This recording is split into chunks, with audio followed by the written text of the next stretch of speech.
It was a chilly autumn evening when I stumbled upon a peculiar Facebook Marketplace listing that would forever haunt my dreams.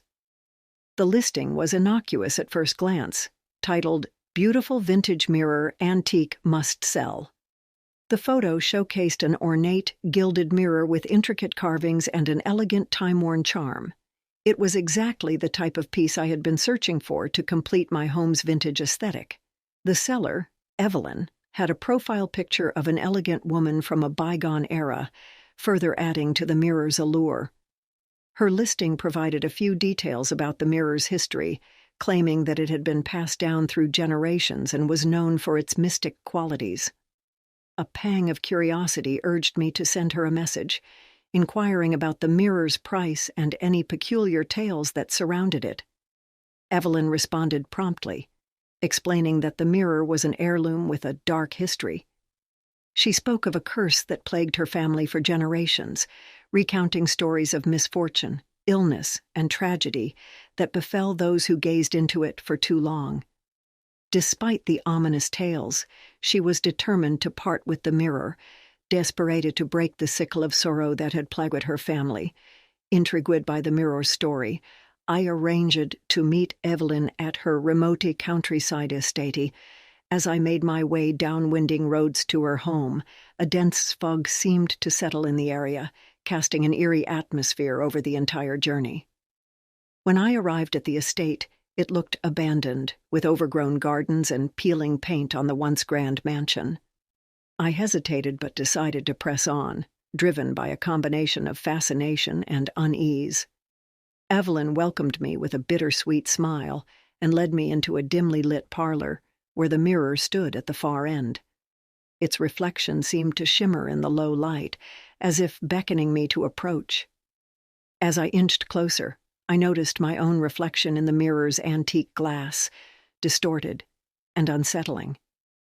Evelyn recounted tales of strange occurrences within the estate, from unexplained whispers in the dead of night to ghostly apparitions that had haunted her family for generations. She explained that the mirror was the source of their torment, believed to be a portal to the spirit world. The more I gazed into the mirror, the more the atmosphere in the room seemed to shift. The air grew colder, and I could hear faint, disembodied voices that sent shivers down my spine. The hairs on my neck stood on end as I felt an unsettling presence close by, just beyond the reflection. I had seen enough, and I turned to Evelyn, expressing my desire to leave, but as I made my way to the exit, I was met with a horrific sight. In the mirror's reflection, I saw an apparition, a pale spectral figure that appeared to be reaching out to me, its bony fingers contorted in agony. Panic coursed through me, and I fumbled to open the door, desperate to escape the room. Evelyn's voice echoed through the parlor, urging me to stay and help her break the curse. But I couldn't bear to stay another moment in that wretched place. As I stepped out into the foggy night, the estate seemed to fade into obscurity behind me. I could still hear Evelyn's desperate pleas, but they grew fainter with each step. The experience left me profoundly shaken, haunted by the belief that I had narrowly escaped a malevolent force that lingered within the vintage mirror. I had no doubt that Evelyn's family's curse was real and the mirror's dark history was not to be trifled with. To this day, I can't look into any antique mirror without feeling a creeping sense of dread, wondering if the haunting of the vintage mirror still lurks, waiting to ensnare the next unsuspecting soul who dares to gaze into its abyss. It was a gloomy autumn afternoon when I stumbled upon a peculiar Facebook Marketplace listing that would change my life forever. The listing was titled, "Antique Porcelain Doll, A Dark Secret." The accompanying photo displayed a doll, porcelain skin cracked with age, dressed in a faded lace gown. It had an aura of eerie elegance, but what drew me in were the cryptic words in the description. "This doll is cursed." The seller, Isabel, had no profile picture, and her real identity was a mystery. Her words, however, spoke of an unsettling history. She claimed that the doll was passed down through her family for generations, causing inexplicable misfortune and heartache. I was equal parts curious and skeptical, so I decided to reach out to her. To my surprise, Isabel responded quickly and shared more about the doll's history.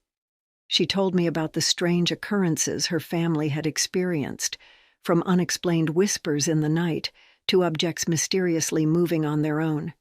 She even mentioned the tragic deaths of loved ones who had once owned the doll.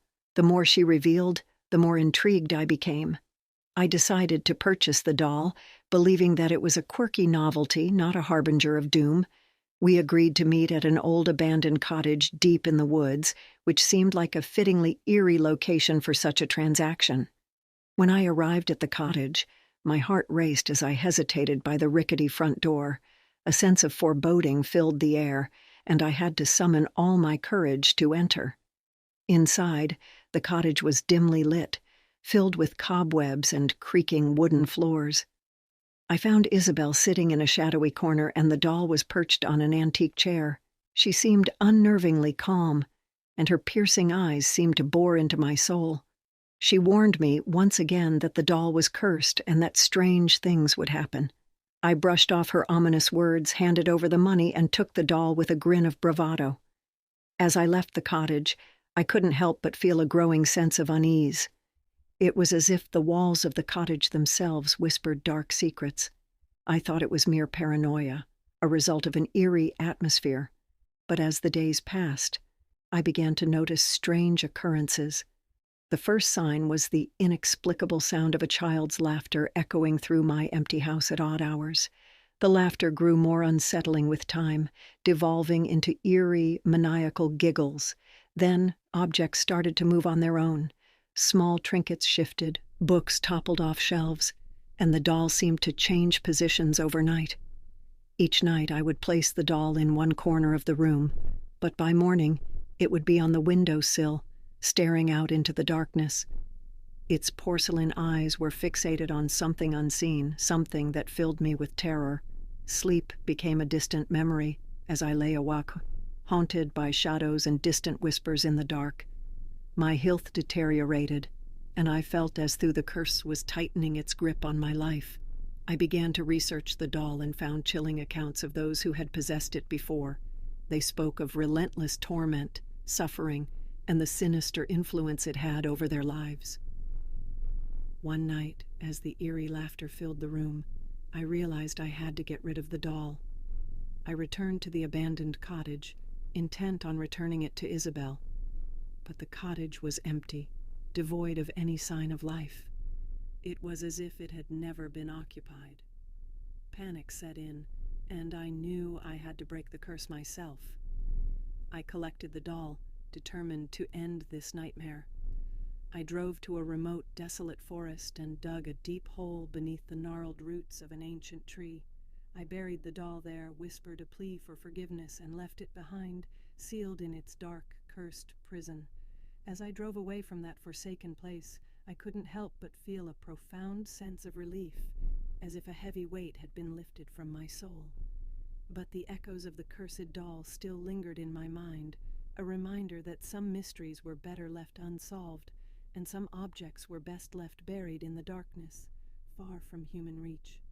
The cursed doll had changed my life forever, leaving me with a newfound respect for the power of the unknown, and a deep-seated fear of antique porcelain dolls that would forever haunt my dreams. It was a rainy, gloomy evening when I stumbled upon an eerie Facebook Marketplace listing that would soon plunge me into a nightmare that defied all reason.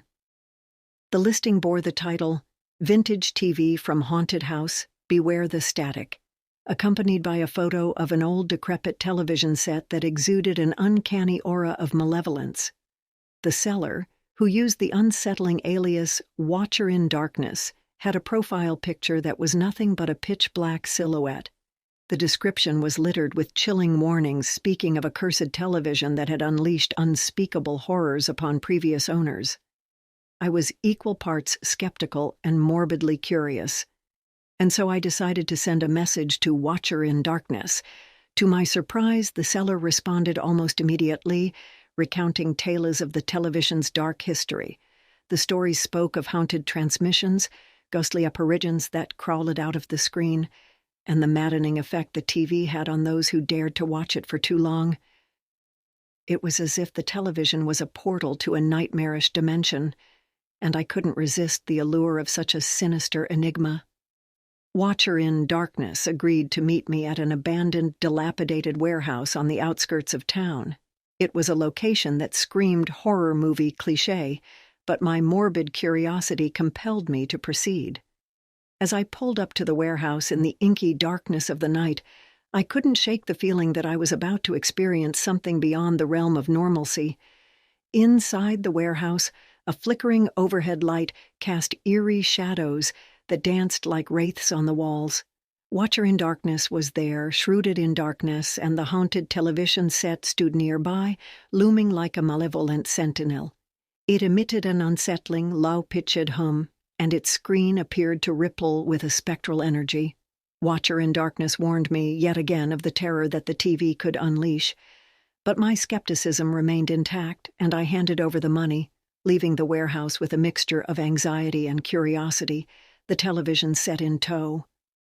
As I set up the cursed television in my living room, I felt an oppressive atmosphere descend upon my home.